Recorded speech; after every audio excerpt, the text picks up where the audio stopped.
Ask your brother about the signature on the withdrawal forms 3 weeks after you went to prison. Ask him why he declared me mentally incompetent to steal everything you left me." Those words echoed in Marcus's head as he stood frozen in the doorway of St. Catherine's shelter just minutes earlier.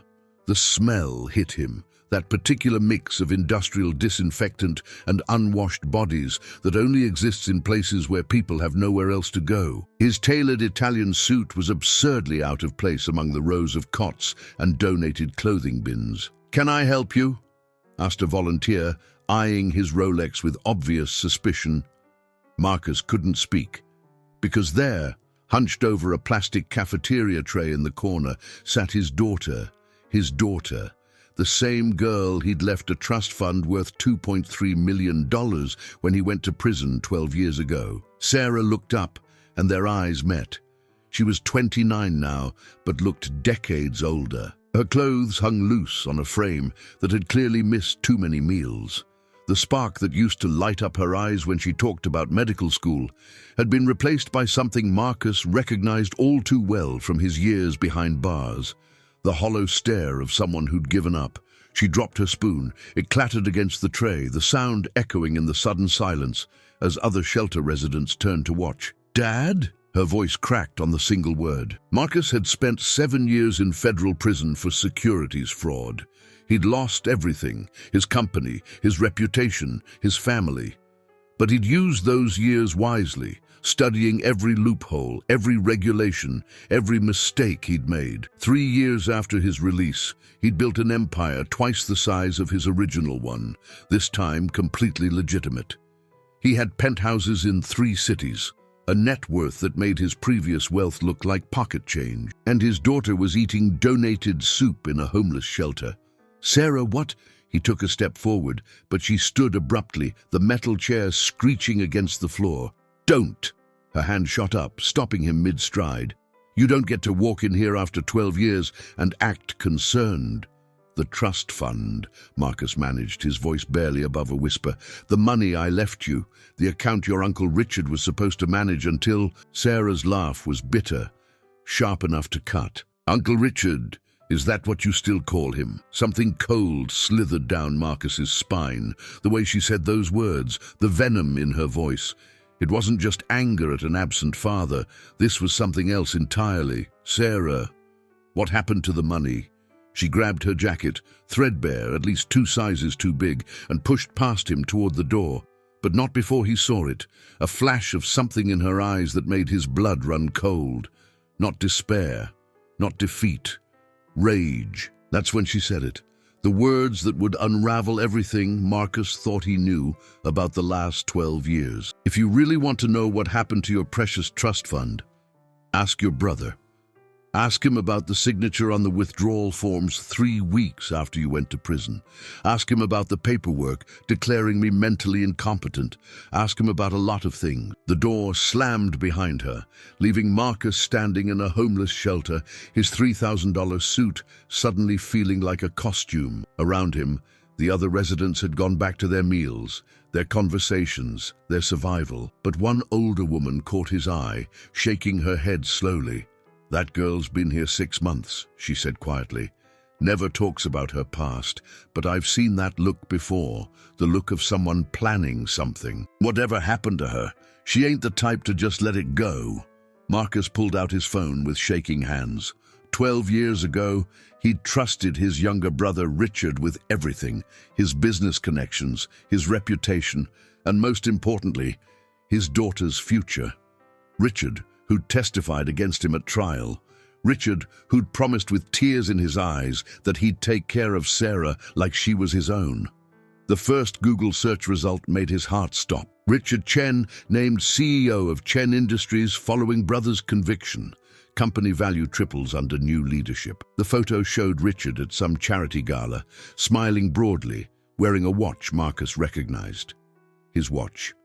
The one he'd left in his home safe before his arrest. Marcus scrolled further, his hands trembling. There were photos of Richard at country clubs, at board meetings, at the opening of a new wing at Metropolitan Hospital, donated by Richard Chen in honor of his late sister-in-law. late sister-in-law, Sarah's mother had died 2 years into Marcus's sentence.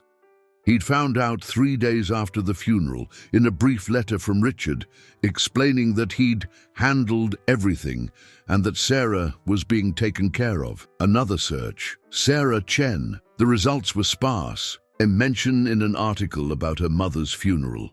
A single photo from her high school graduation where she stood awkwardly alone while other students posed with families. And then, nothing. Like she'd simply ceased to exist. But here's what Marcus knew that his brother didn't. Prison had taught him patience. Prison had taught him to watch, to listen, to piece together patterns that others missed. And right now, every instinct honed in those 7 years was screaming that something far bigger than simple theft was at play here. Because Sarah hadn't looked broken when she walked out. She'd looked like someone waiting, planning, like someone who'd spent years in her own kind of prison, preparing for the moment when she could finally break free. If you're wondering what could drive a man to steal his own niece's inheritance and destroy her life, stay with this story. Because what Marcus was about to uncover would prove that sometimes the worst prisons aren't the ones with bars. They're the ones built by the people who claim to love you. The volunteer was still watching him warily. "Sir, if you're not here for services, I'll have to ask you to—" "How long has she been coming here?" Marcus interrupted. The woman's expression softened slightly. 6 months, like Clara said, always keeps to herself. Very polite, very quiet. Works part-time at the gas station on 5th Street, but it's not enough for rent in this city. We've tried to help her apply for assistance, but— She hesitated. But what? Her credit's destroyed. And there's some kind of legal issue, a guardianship that was never properly dissolved. Every time she tries to get her life together, she hits a wall of paperwork that shouldn't exist. Marcus felt his jaw clench. Guardianship. Richard had somehow convinced a court that Sarah needed a guardian, which would have given him complete control over her finances, her decisions, her entire life. His phone buzzed. A text from his assistant. "Your 2 p.m. with the board has been moved up. Mr. Richard Chen called asking to be included." Richard, who hadn't spoken to Marcus in 3 years, despite living in the same city. Richard, who was now suddenly interested in a meeting. Marcus typed back, "Tell him yes, and pull every piece of financial documentation we have on Chen Industries from 2010 to present. Everything." He looked back at the empty chair where Sarah had been sitting. Next to the tray, she'd left something behind. A napkin with an address scrawled in shaky handwriting, and 4 words that made Marcus's blood run cold. "He's watching you now." The address Sarah had left led Marcus to a storage facility on the outskirts of town. Unit 247. He'd driven there immediately after leaving the shelter, ignoring 3 calls from his assistant and 2 from his lawyer. The lock was cheap, easily picked. Something Marcus had learned from a cellmate named Tommy, who taught him more useful skills than any business school ever had. Inside, the 10x10 space was crammed with boxes, all meticulously labeled in Sarah's handwriting. Evidence 2013-2015, bank statements, unauthorized withdrawals. Medical records, falsified evaluations. Marcus felt his hands shake as he opened the first box. Inside were hundreds of documents, each one carefully organized in plastic sleeves. Bank statements showing regular withdrawals from Sarah's trust fund, all signed with a signature that looked like hers, but wasn't quite right. The slant was off, the loops too perfect. Then he found the psychiatric evaluations. 3 different doctors, all declaring Sarah Chen mentally unfit to manage her own affairs. Diagnosis: severe depression with psychotic features, risk of self-harm, incapable of rational decision-making.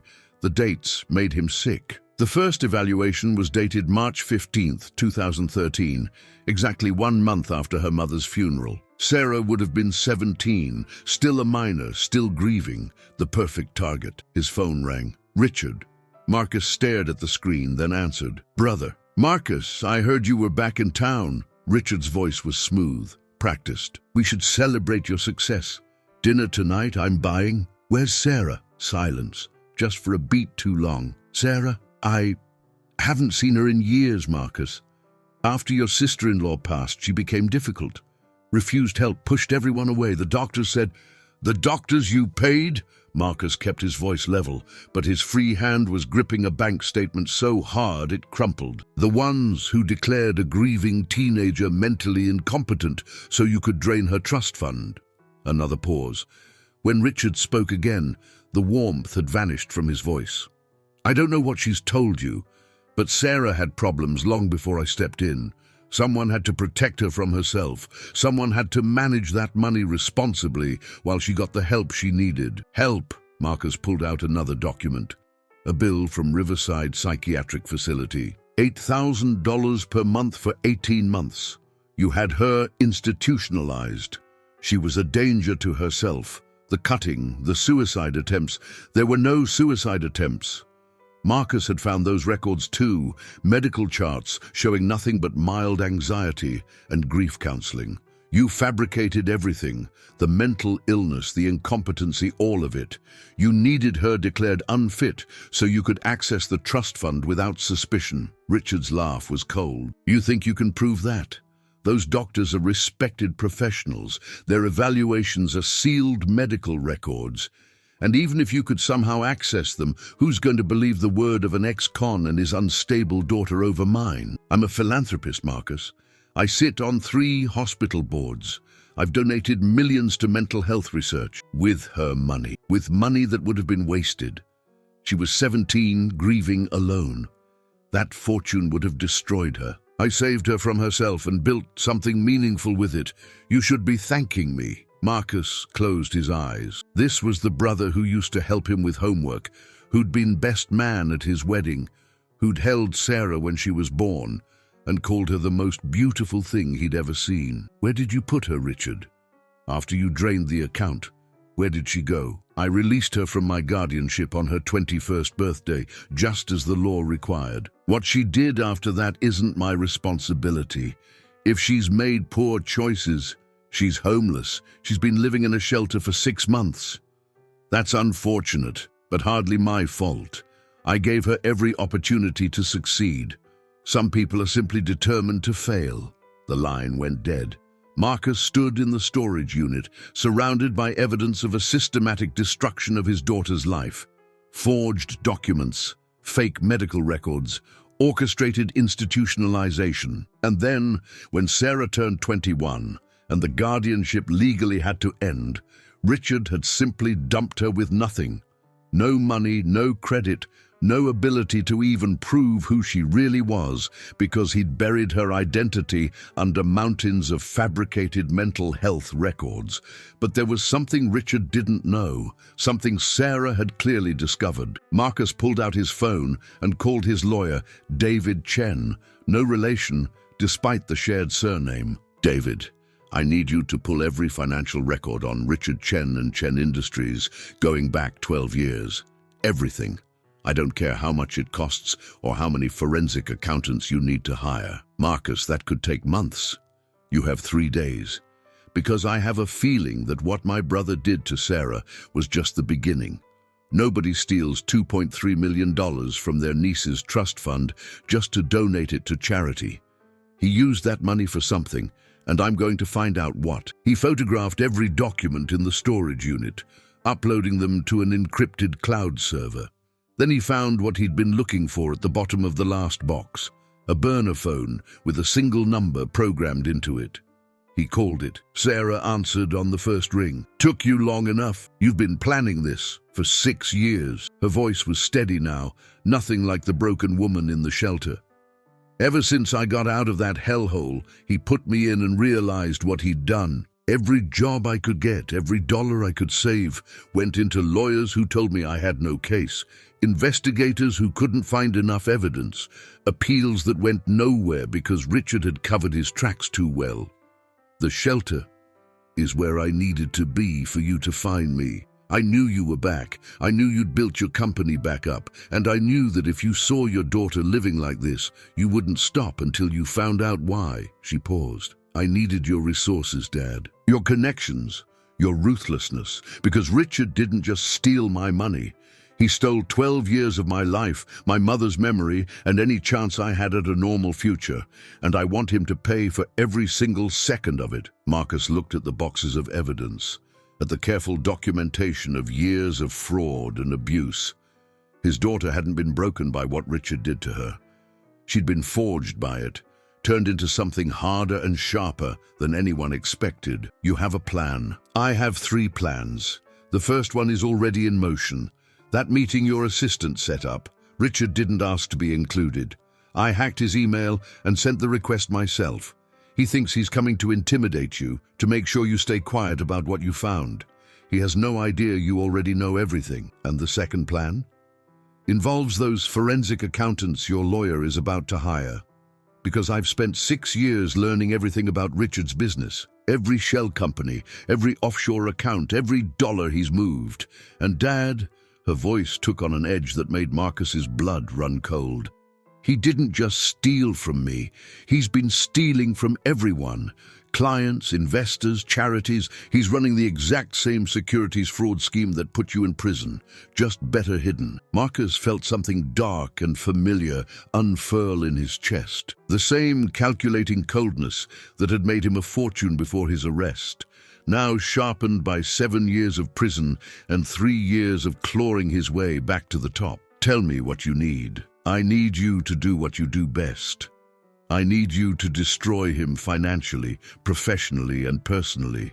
I need everyone who ever believed his lies to see exactly what he is. And I need him to know that it was us, the ex-con and his mentally incompetent daughter, who took everything from him. Nay, the third plan? Sarah's laugh was sharp. That's the insurance policy, in case he tries to run or hide assets before we can expose him. Let's just say I've been a very careful student of the law. Unlike you, Dad, I'm not going to make any mistakes that could send me to prison. Everything I do, everything we do from here on out will be completely legal. Devastating, but legal. Marcus thought about his brother's smug voice on the phone, his certainty that he was untouchable, his belief that Marcus and Sarah were too broken, too damaged, too far beneath him to pose any real threat. Richard had always underestimated people. It was his fatal flaw. When's the meeting? Tomorrow, 2 p.m., your conference room. He'll come in expecting to intimidate you into silence. Instead, he's going to walk into the opening move of a game he doesn't even know he's playing. And what exactly happens at this meeting? You'll see. Just follow my lead, stay calm, and whatever you do, don't let him know that you know everything. Not yet. We need him confident, arrogant, making mistakes. Marcus looked around the storage unit one more time.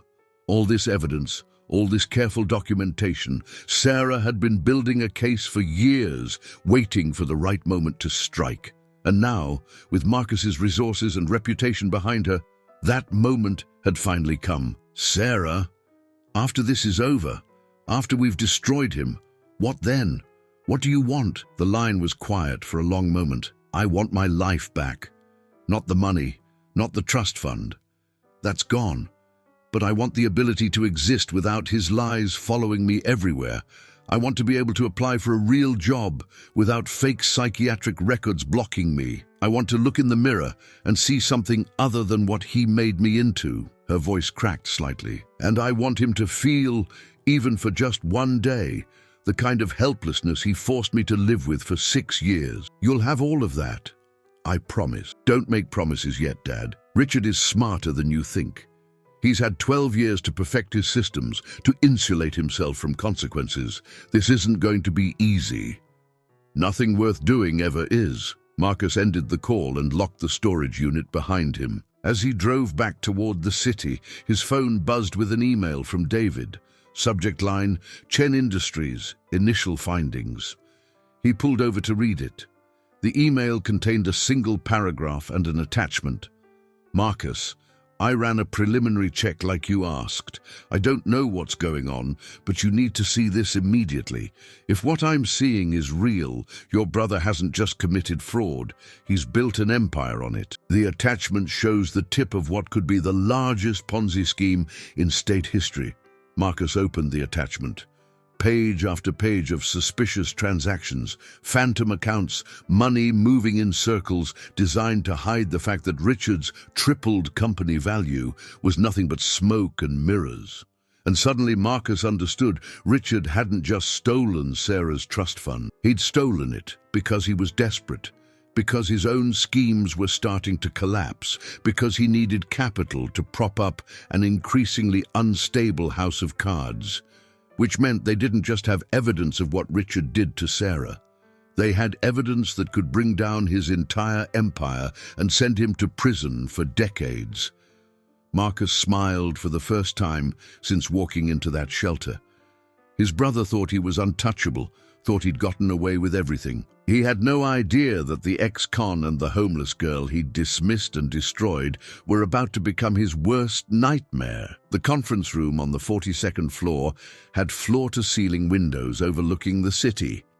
Marcus arrived an hour early, not because he needed the time, but because he wanted to watch Richard's arrival on the security cameras. Sarah was already there, but she looked nothing like the woman from the shelter. Designer suit that actually fit, hair professionally styled, makeup subtle but expertly applied. She'd transformed herself completely. Borrowed the outfit from a friend who works in fashion, she explained, catching his stare. Richard can't see the shelter version of me, not yet. Today, I'm Sarah Chen, consultant for your company. Master's degree in forensic accounting from NYU, which I actually do have, by the way.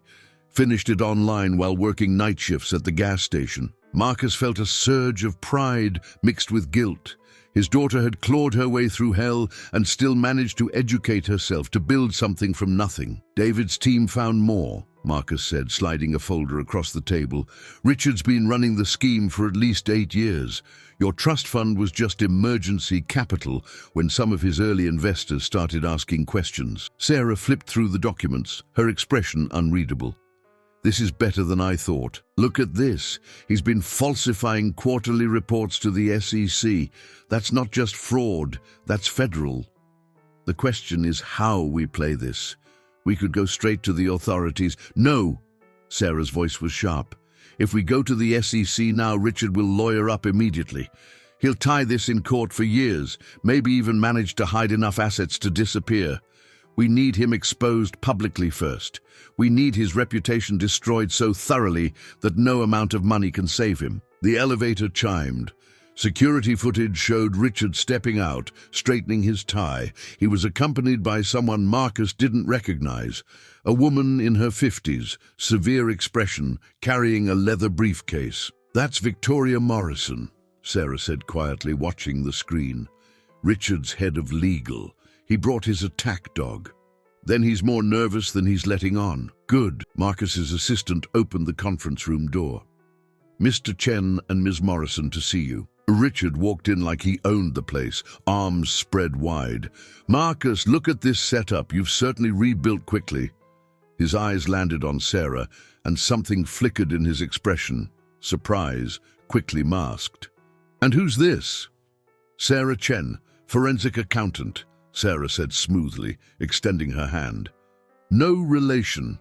It's a common name. Richard's handshake lingered a moment too long, his eyes searching her face. Marcus could see the calculation happening. Did she look familiar? Could it be? Shall we sit? Victoria Morrison interjected, her tone making it clear this wasn't a social call. They settled around the conference table. Richard leaned back, projecting confidence, but Marcus noticed his brother's fingers drumming against the armrest, an old tell from childhood. Richard was anxious. So, Marcus, I have to say I'm curious about this meeting. After 3 years of silence, you suddenly want to discuss business opportunities. Not quite. Marcus opened his own folder. I want to discuss Chen Industries' acquisition offer for my company. I understand you've been making inquiries through back channels. Richard's smile froze. I don't know where you heard that. You approached 3 of my board members last month, offered them substantial bonuses if they could convince me to sell. Marcus slid across documentation of the communications. Very substantial bonuses, actually, which made me wonder, Why is Chen Industries so desperate to acquire a company one-third its size? Victoria leaned forward. Mr. Chen, I'm not sure what you're implying, but I'm implying that your client is bleeding money and needs an infusion of legitimate assets to hide the fact that his company's valuation is fiction. Sarah's voice was calm, professional. She pushed a spreadsheet across the table. These are Chen Industries' reported quarterly earnings for the past 3 years, and these, another spreadsheet, are the actual cash flows based on bank records subpoenaed through legitimate legal channels. Richard's face had gone pale. You have no right to... We have every right. See, when you approached Marcus's board members, you triggered an obligation for him to investigate whether Chen Industries was actually solvent enough to make such an acquisition. Basic due diligence. Sarah's smile was razor sharp. And what we found was fascinating. Marcus watched his brother's hands clench. This was the moment. Richard, realizing he'd walked into a trap. You're running a Ponzi scheme, Marcus said quietly. You have been for years, using new investor money to pay returns to old investors while reporting phantom profits. The only reason it hasn't collapsed yet is because you keep finding new capital sources, like your niece's trust fund, Sarah added, her voice still perfectly professional, giving no indication she was talking about herself. Richard stood abruptly. This is slander. Victoria, we're leaving. Sit down, Richard. Marcus's voice carried the weight of 7 years in prison, 3 years of clawing back from nothing. Because here's what's going to happen. You're going to listen to our proposal, and then you're going to make a choice. Richard remained standing, but Victoria pulled him back into his chair with a firm hand. Let's hear them out, she murmured. Sarah pulled out another document. This is a proposed merger agreement. Chen Industries merges with Marcus's company in a deal that looks, to the outside world, like an equals partnership. Marcus's legitimate, highly profitable business provides the cash flow to stabilize your scheme long enough for an orderly unwinding. Investors get paid back, nobody loses their life savings, and you get to walk away with your reputation intact. In exchange for what? Richard's voice was hoarse. In exchange for everything. Marcus leaned forward. You sign over full control of the merged entity to me. You step down as CEO, take a consulting role with no real power, and you disappear from public life. You get to keep enough money to live comfortably, but the empire you built on fraud, that becomes mine to legitimize. And if I refuse? Sarah's smile widened. Then we take this evidence to the SEC, the FBI, and every major news outlet in the country. Your scheme collapses immediately, taking down hundreds of investors with it. You go to prison for 20 to 30 years. And every charity you've donated to, every hospital wing with your name on it, every award you've received, all of it gets tainted by the revelation that it was built on stolen money. Richard's laugh was bitter. You're bluffing. If you had enough evidence for the FBI, you'd have gone to them already. We have enough evidence to start an investigation that will destroy you, Marcus corrected. But you're right. It would take months, maybe years, to fully prosecute. That's why we're offering you the clean exit. Merge with me. Let me legitimize your business, and you get to live out your life as a disgraced businessman instead of a federal prisoner. Victoria was reading through the merger documents, her expression growing more troubled. Richard, I need to speak with you privately. No. Richard's hands were shaking now. No, this is extortion. You can't. We're offering you a lifeboat while your ship is sinking, Sarah interrupted. Take it or don't. But decide quickly, because every day you delay is another day your scheme gets closer to imploding on its own. Marcus watched his brother's face cycle through rage, fear, and calculation. He knew Richard was thinking about running, about hiding assets, about finding some way to escape, but every avenue was blocked. Sarah and David's team had been thorough. I need time to consider. You have 24 hours. Marcus said. After that, the offer expires and we go public with everything. Richard stood again, more controlled this time. This isn't over, Marcus. You think you can waltz back into my life after 12 years and take everything I built? You're the criminal, not me. You're the one who went to prison for fraud. I went to prison for securities fraud because I got greedy and sloppy, Marcus agreed. But I learned my lesson. I learned patience. I learned to be thorough. And I learned that the worst thing you can do to someone isn't to destroy them quickly. It's to give them hope first. Let them think they're safe, and then watch that hope crumble. He paused. Kind of like what you did to my daughter. The room went silent. Richard's eyes darted to Sarah, really looking at her for the first time. Recognition dawned slowly, horribly. No, he whispered. Sarah stood, and when she spoke, her professional mask cracked just slightly. Hello, Uncle Richard. It's been 6 years. How was the charity gala last week? I saw the photos online while I was eating donated soup in a homeless shelter. Richard stumbled backward. This is Victoria. They're blackmailing me with a mentally unstable. I'm not mentally unstable. I never was. Sarah's voice was ice. But you convinced 3 doctors to lie on official documents, had me institutionalized against my will, and drained my trust fund while I was locked in a psychiatric ward, being pumped full of medications I didn't need. Also, you could prop up your failing scheme for 18 more months. Victoria was staring at Richard with dawning horror. Tell me she's lying. Richard's silence was answer enough. Oh my God, Victoria breathed. Richard, did you steal from your own niece? Did you have her institutionalized? She was troubled. Her mother had just died. She needed help.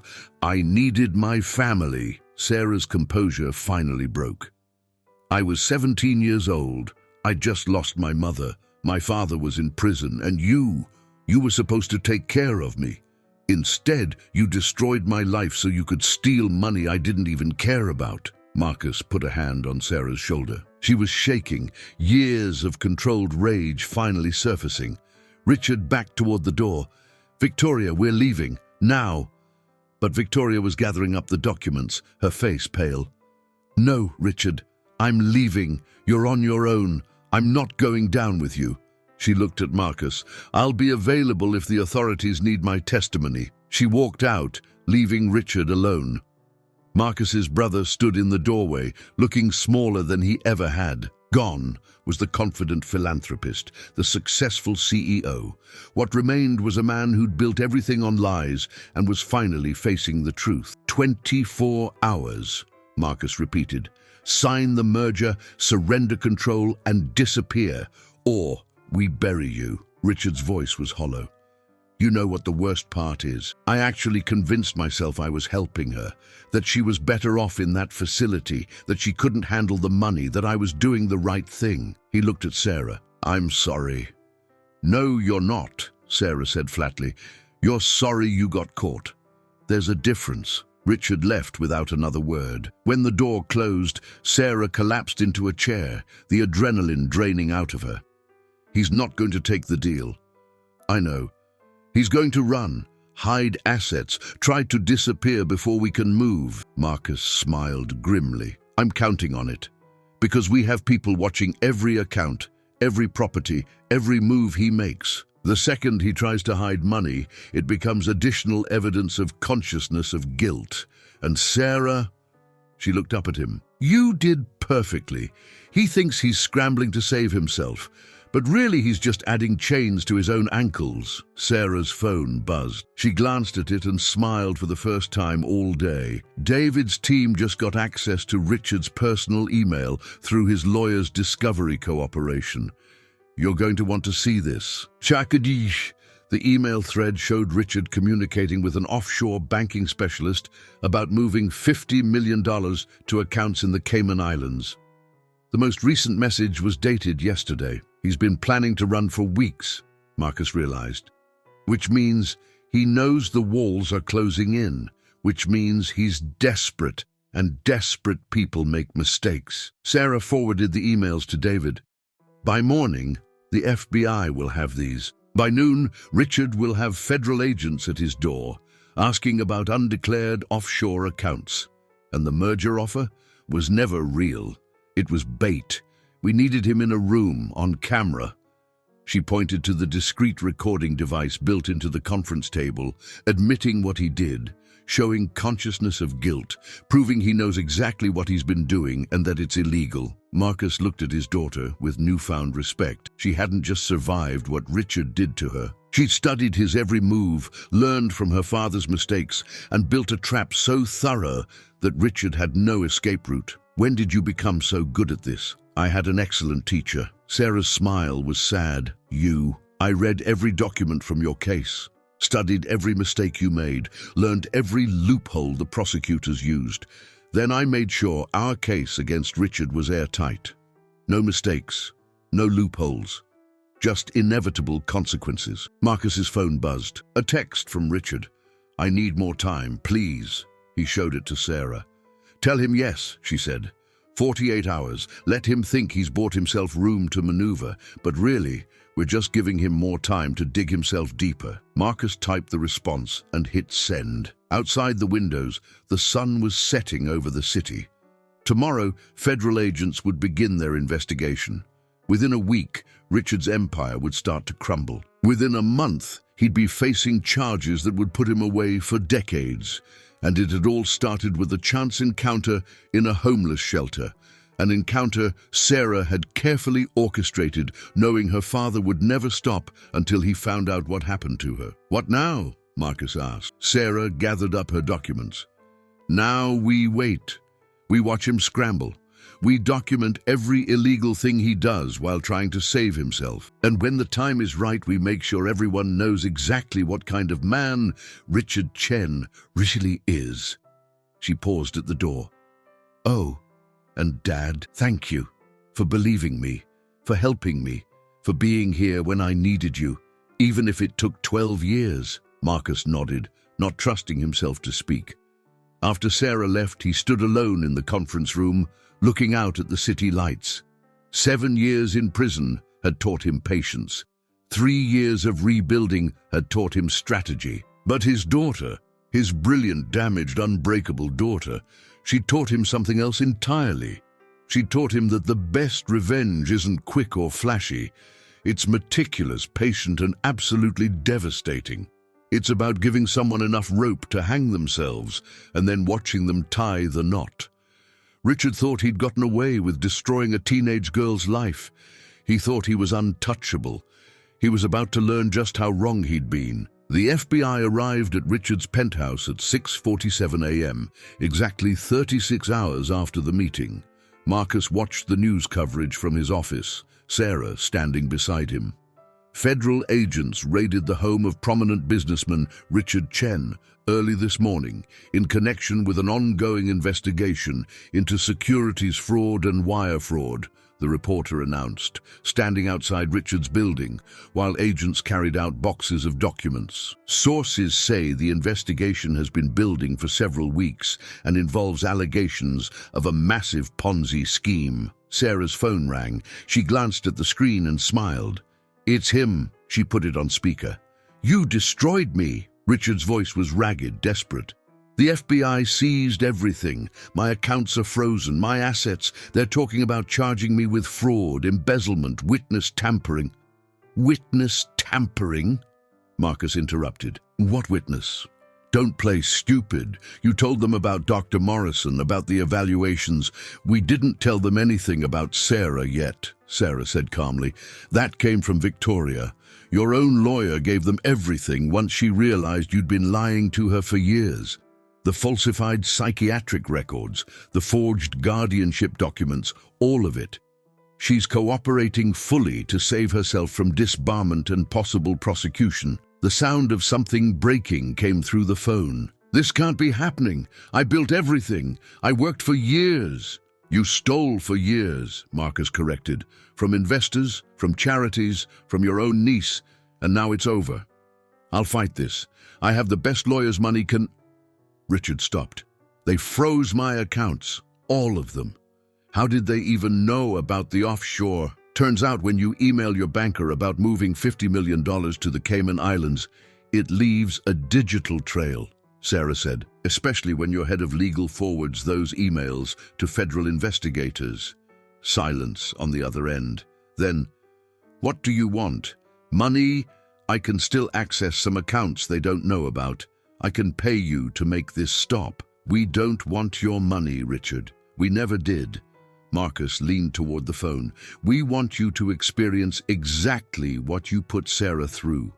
The helplessness, the watching everyone believe lies about you, the system that's supposed to protect you being used as a weapon against you. Every single thing you did to her, you're about to live through yourself. I'm your brother, and Sarah was your niece, a 17-year-old girl who just lost her mother.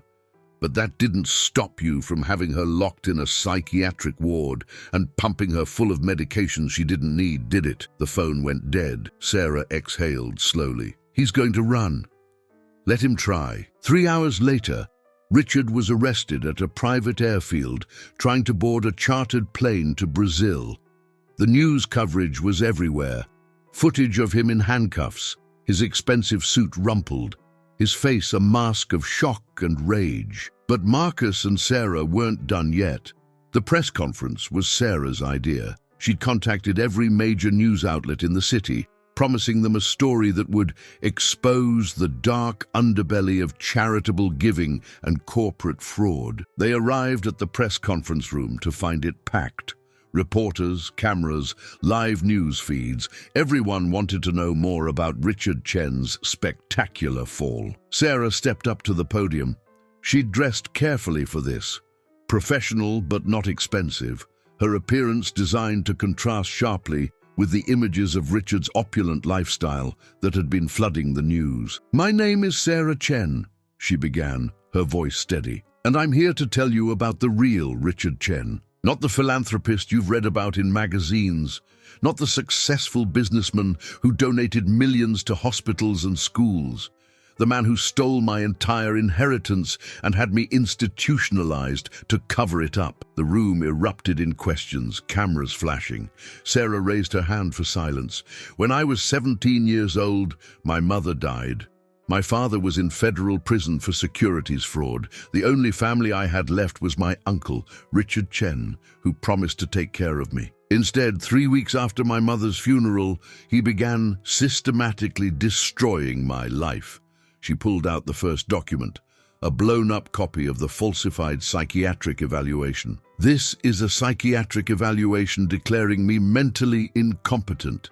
It was falsified by a doctor Richard paid $50,000 to lie on official medical documents. Based on this evaluation and 2 others like it, Richard had me declared unfit to manage my own affairs and obtained legal guardianship over me and my $3 million trust fund. More documents appeared on the screen behind her, bank statements showing the withdrawals, forged signatures, institutional bills.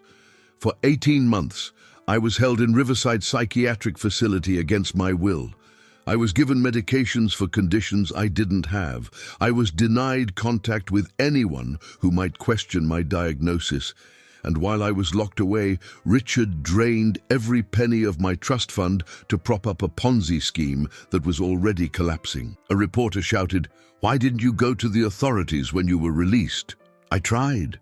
I tried for 6 years. But Richard had created an entire false history for me, medical records, psychiatric evaluations, even falsified police reports claiming I was a danger to myself and others. Every time I applied for a job, tried to get a loan, or attempted to rebuild my life, those records followed me. No one believed the mentally unstable girl over the respected philanthropist. Sarah's voice hardened. So I did what my father taught me to do. I gathered evidence. I documented everything. I educated myself in forensic accounting and corporate law. And I waited for the moment when I could prove, beyond any doubt, exactly what Richard Chen really is. She pulled out the final document, the email chain about offshore accounts. These are emails showing Richard attempting to hide $50 million in offshore accounts to avoid federal prosecution. They were sent yesterday, hours after he realized he was being investigated. This isn't a man who made mistakes. This is a man who knew exactly what he was doing and only regrets getting caught. The questions came rapid fire now, but Sarah fielded each one with precision. She detailed Richard's scheme, explained how her trust fund had been used as emergency capital, showed documentation of every lie he'd told. The donations he made to hospitals, funded by investor money that should have gone to legitimate returns, the scholarships in his name, paid for with money stolen from people who trusted him with their retirement savings, the charitable foundation that bears his name, built on the stolen inheritance of a teenage girl who had already lost everything. Marcus watched from the side of the room as his daughter systematically dismantled Richard's reputation. Every carefully crafted image, every award, every accolade, she showed the rot beneath all of it. "I'm not here asking for sympathy," Sarah concluded. "I'm here to make sure everyone understands that Richard Chen isn't a victim of overzealous prosecutors or a failed business deal. He's a predator who targeted the most vulnerable person in his life, a grieving teenager, and destroyed her future to finance his own greed. And if he did it to me, his own niece, imagine what he was willing to do to strangers." The press conference lasted 2 hours. By the end, every major outlet was running the story. Not just the fraud charges, but the personal betrayal, the human cost of Richard's crimes. Social media exploded. The hospital that had a wing named after Richard announced they were removing his name. The charities he'd supported released statements condemning him. Former business partners gave interviews distancing themselves from him. Richard's empire didn't just collapse, it was obliterated. That evening, Marcus and Sarah stood in his office, watching the sunset. The news was still running stories about Richard, but they'd done all they could. The rest was up to the justice system. "Victoria called," Sarah said quietly. "Richard tried to hang himself in his cell this afternoon." Marcus felt his chest tighten. "Is he?" "He's alive. They found him in time." "But Marcus, She trailed off, her expression conflicted. "You can feel sorry for him and still know you did the right thing." "I don't feel sorry for him. I feel empty. I spent 6 years planning this, working toward this moment, and now that it's here, I just feel tired." Marcus pulled his daughter into a hug.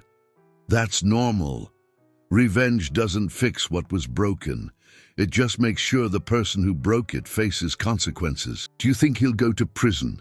With the evidence we provided and Victoria's testimony, he'll spend the rest of his life there." Sarah nodded slowly. "Good, because I meant what I said. I wanted him to feel helpless, to watch his whole world collapse while everyone believes the worst about him, to have the system that should protect him being used as a weapon against him." She pulled back, her eyes wet. "Is that terrible? Does that make me just as bad as him?" "No. It makes you human. Richard took everything from you when you were at your most vulnerable. You waited until he was at his most powerful and proved that power built on lies is no power at all." Marcus squeezed her shoulder. "That's not revenge. That's justice." His phone rang. "David." "Marcus, you need to see this. Richard just gave an interview from jail. It's airing live right now." They turned on the television. Richard's face filled the screen, bruised and exhausted. He was talking to a reporter through the jail's video system. "I want to apologize to everyone I hurt," Richard was saying, his voice hollow. "To my investors, to the charities, to Sarah especially. I convinced myself I was helping her, that she couldn't handle the responsibility of that money. But the truth is, I was weak. My business was failing, and I made terrible choices to hide that fact." "Do you expect Sarah to forgive you?" the reporter asked. Richard's laugh was bitter. "No, I don't deserve forgiveness. I destroyed her life to save my own reputation.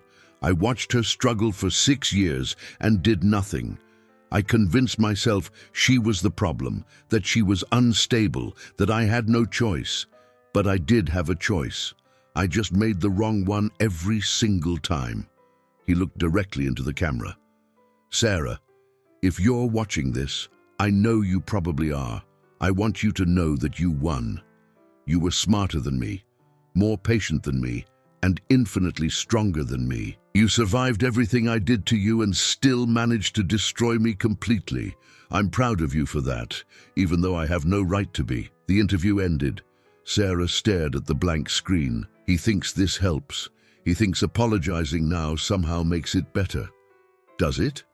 No, because I don't want his apology. I don't want his pride. I want him to sit in that cell for the next 20 years and think about the fact that the teenage girl he dismissed and destroyed was the only person smart enough to take him down. She turned away from the television. I want him to know that his biggest mistake wasn't the fraud or the theft. It was underestimating me. Marcus smiled despite himself. His daughter had been forged in fire, and what emerged was stronger than anything Richard could have imagined. What happens now? He asked. Now I testify at his trial, I watch him get sentenced, and then... Sarah paused. Then I figure out who I'm supposed to be now that my entire identity isn't built around destroying him. You could work for me. Your forensic accounting skills are clearly exceptional. Maybe. Or maybe I'll start my own firm, helping people who've been victimized by financial fraud. People like me who had their lives stolen by someone they trusted. She looked at him. I have 6 years of experience being poor, being dismissed, being underestimated. That's worth something. It's worth everything. Outside the windows, the city lights sparkled. Somewhere out there, Richard sat in a jail cell watching his entire legacy crumble. Somewhere else, Victoria was preparing to testify against the man she'd worked for, protecting herself from his downfall. And throughout the city, investors and victims were filing their own lawsuits, ensuring that Richard would face consequences for decades. But in this office, Marcus and Sarah finally had something they hadn't had in 12 years. Peace. Not happiness. That would take time. Not healing. That was still ahead. But peace in knowing that justice, real justice, had finally been served. Sarah's phone buzzed one more time. She glanced at it, and her expression shifted. What is it? The FBI wants to meet tomorrow. They found something in Richard's records. She looked up at Marcus, her eyes sharp. Something about my mother's death. Marcus felt ice in his veins. Your mother died of a heart attack. That's what Richard told you. That's what the death certificate said. Sarah's hands were shaking as she pulled up an email on her phone. But the FBI just found emails between Richard and her doctor from 2 weeks before she died. Emails about changing her medication, about interactions that could cause cardiac arrest in someone with her condition. The room spun. Sarah, are you saying? I'm saying we need to talk to the FBI tomorrow. Because if what they're suggesting is true, Richard didn't just steal from me. Her voice broke. He killed my mother to speed up his access to the trust fund. The FBI conference room was cold, sterile, nothing like the warm offices Marcus had grown accustomed to. Special Agent Jennifer Walsh laid out the evidence with clinical precision. Emails, prescription records, pharmacy receipts, all time-stamped and authenticated. Your mother's cardiologist prescribed her a beta blocker for her heart condition, Agent Walsh explained, pointing to a medical record. Standard treatment, nothing unusual. But 3 weeks before her death, Richard Chen contacted the doctor, claiming your mother was experiencing anxiety and asked if she could take an anti-anxiety medication alongside her heart medication. Sarah's hands were clenched so tight, her knuckles had gone white. What did the doctor say? He warned against it, said the specific combination could cause dangerous interactions in someone with her condition. But then, Agent Walsh pulled out another document. Richard went to a different doctor, one he'd donated money to for a new cardiology wing.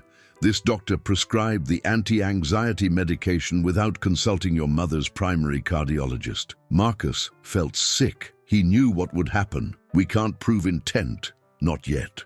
But we can prove he deliberately sought out a second opinion after being warned about the danger. We can prove he filled the prescription himself and that your mother started taking the medication exactly 14 days before her fatal heart attack. Why?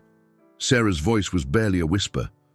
Why would he kill his own sister-in-law? Agent Walsh pulled out a timeline. According to the terms of your trust fund, Richard's guardianship over you would automatically extend until you turned 21 if you lost both parents before 18. But if your mother was alive when you turned 18, she would regain control of the trust fund, regardless of your father's incarceration status. The pieces fell into horrific place.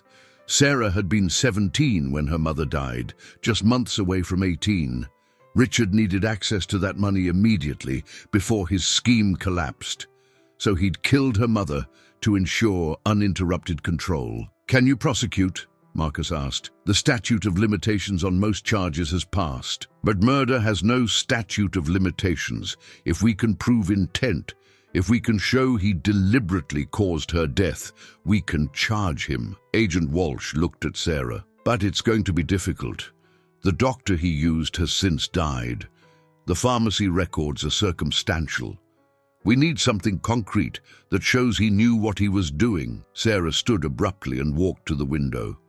For a long moment, she just stared out at the city. "I have something," she said finally. "In my mother's belongings, the ones Richard let me have after he released me from guardianship, there's a journal.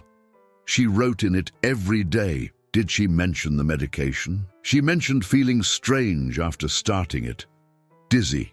Confused. She wrote that Richard kept insisting she take it, that it would help with the stress of Dad being in prison." Sarah's voice hardened. "And she wrote that when she told Richard she wanted to stop taking it because it made her feel worse, he convinced her to keep going, said the side effects would pass." Agent Walsh leaned forward.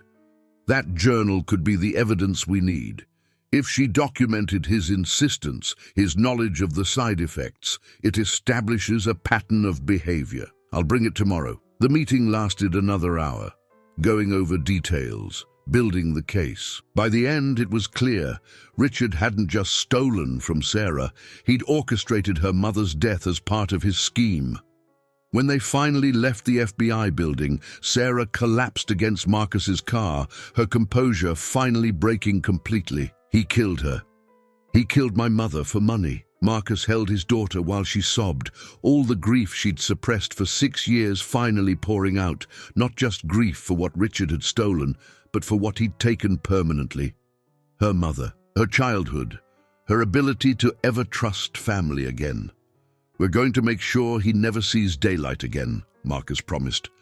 "Every single thing he did, every life he destroyed, it all ends now."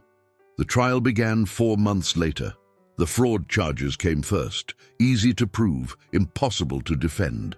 Richard's lawyers tried to argue he'd been trying to save the company, that his intentions were good, even if his methods were flawed. But Sarah's testimony destroyed any sympathy the jury might have had. She detailed every moment of her institutionalization, every medication forced on her, every time she'd begged to call her father and been denied, every birthday, every holiday, every milestone spent locked in a psychiatric ward for conditions she didn't have. The jury deliberated for less than 3 hours, guilty on all counts. But it was the murder charge that mattered most. The prosecution built their case methodically. The warnings from the first doctor, Richard's donation to the second doctor's hospital wing just weeks before the prescription, the pharmacy record showing Richard personally filled the prescription, and finally, Sarah's mother's journal. "March 3rd, Sarah read from the witness stand, her voice steady despite the tears streaming down her face. "Richard visited today. He's worried about me, says I seem stressed. He suggested I talk to a doctor about medication for anxiety. I told him I don't think I need it, that I'm just grieving. But he was insistent." She turned the page. "March 8th, Richard brought me pills today, said a doctor friend prescribed them, that they'll help me sleep. I'm not sure about taking them alongside my heart medication, but Richard assured me his friend said they're safe together." The entries continued, documenting her mother's increasing symptoms, the dizziness, the confusion, the chest pains she'd dismissed as stress. And through it all, Richard's constant encouragement to keep taking the medication, his assurances that the side effects would pass. The final entry was dated 2 days before her death. "March 24th. I feel terrible. Something's wrong. I can feel it. I'm going to stop taking the anxiety pills. When I told Richard, he got angry, really angry, which isn't like him. He said I'm being irrational, that I need to trust him. But I don't understand why he cares so much about pills a doctor prescribed. Tomorrow, I'm calling my cardiologist to ask if these medications are safe together. She never made that call. She died the next morning. The courtroom was silent except for Sarah's quiet crying. Even the judge looked shaken. Richard's lawyer stood. Your Honor, while this is certainly tragic, it doesn't prove intent. Mr. Chen was trying to help his sister-in-law through a difficult time. He trusted a doctor's judgment. A doctor he'd just donated $2 million to, the prosecutor interrupted. A doctor who prescribed medication without consulting the patient's primary cardiologist, despite that being standard medical practice.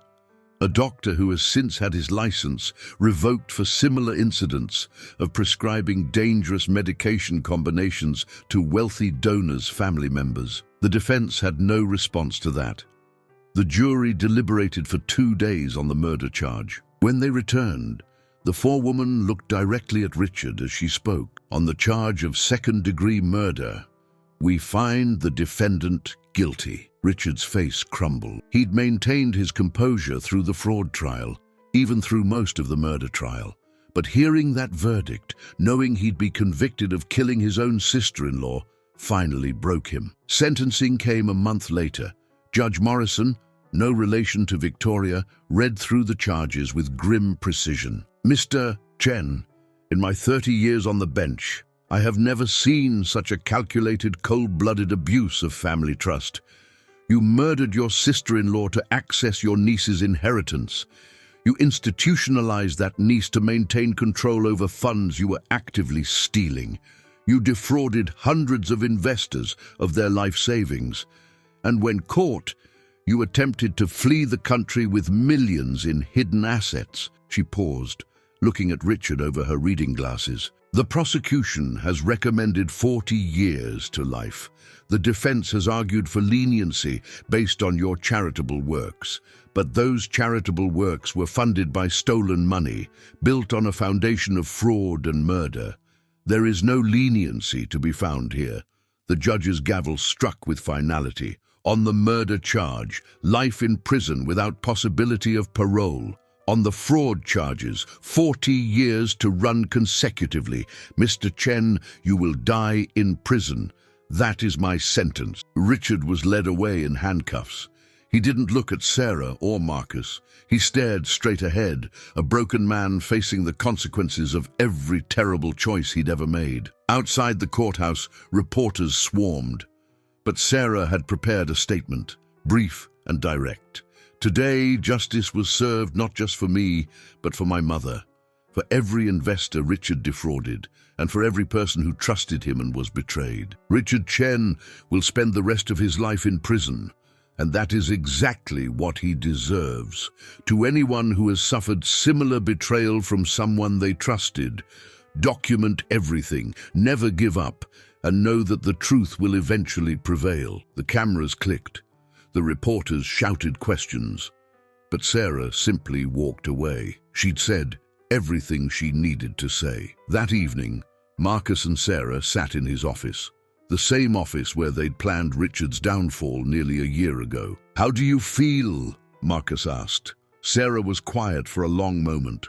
"Lighter, like I've been carrying a weight for so long that I forgot what it felt like to stand up straight." "Any regrets?" "About Richard? No. He made his choices. But I regret the time I lost. 6 years of my life spent planning his destruction instead of building my own future." She looked at her father. "I don't want to be defined by what he did to me anymore. I want to be defined by what I do next." "And what's that?" "I started a foundation, using what's left of the recovered funds from Richard's scheme, the assets they seized, the accounts they found. After the victims are paid back, there's about $400,000 remaining. I'm using it to help people who've been victimized by financial fraud and family betrayal. Legal assistance, therapy, job training, everything I needed but couldn't get." Marcus felt pride surge through him. His daughter had taken the worst experience of her life and was transforming it into something that could help others. "I'm also finishing my doctorate," Sarah continued. "Forensic accounting with a specialization in familial financial abuse. Turns out there's not much research on how family members use legal and financial systems to control and exploit relatives. I'm going to change that. Need funding for your research?" Sarah smiled. "I was hoping you'd ask. But only if you let me pay you back once I'm established. Deal." They shook hands, but Marcus pulled her into a hug instead. For the first time in 12 years, he felt like he had his daughter back. Not the teenager he'd left behind when he went to prison, but the strong, brilliant woman she'd become, despite everything. "Dad?" Sarah's voice was muffled against his shoulder.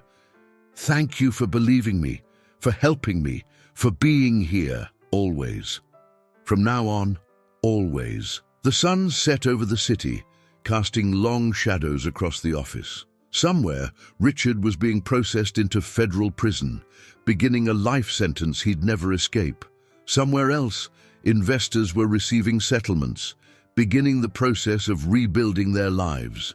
And throughout the country, news outlets were still covering the story of the ex-convict and his daughter, who'd taken down one of the biggest financial fraudsters in state history. But in this office, none of that mattered. What mattered was that Sarah was free, truly free, for the first time in 6 years. Free from Richard's control, free from the false psychiatric records, free from the weight of planning revenge. Marcus's phone rang. A reporter asking for an interview. He declined, as he'd declined all of them. This wasn't his story to tell, it was Sarah's, and she'd told it perfectly. "What now?" Sarah asked, pulling back from the hug. "Now you live your life. You finish your doctorate. You build your foundation. You help people who've been through what you experienced. You prove that surviving isn't the same as giving up. And you? I keep building my business legitimately. I prove that an ex-con can succeed without cutting corners or hurting people.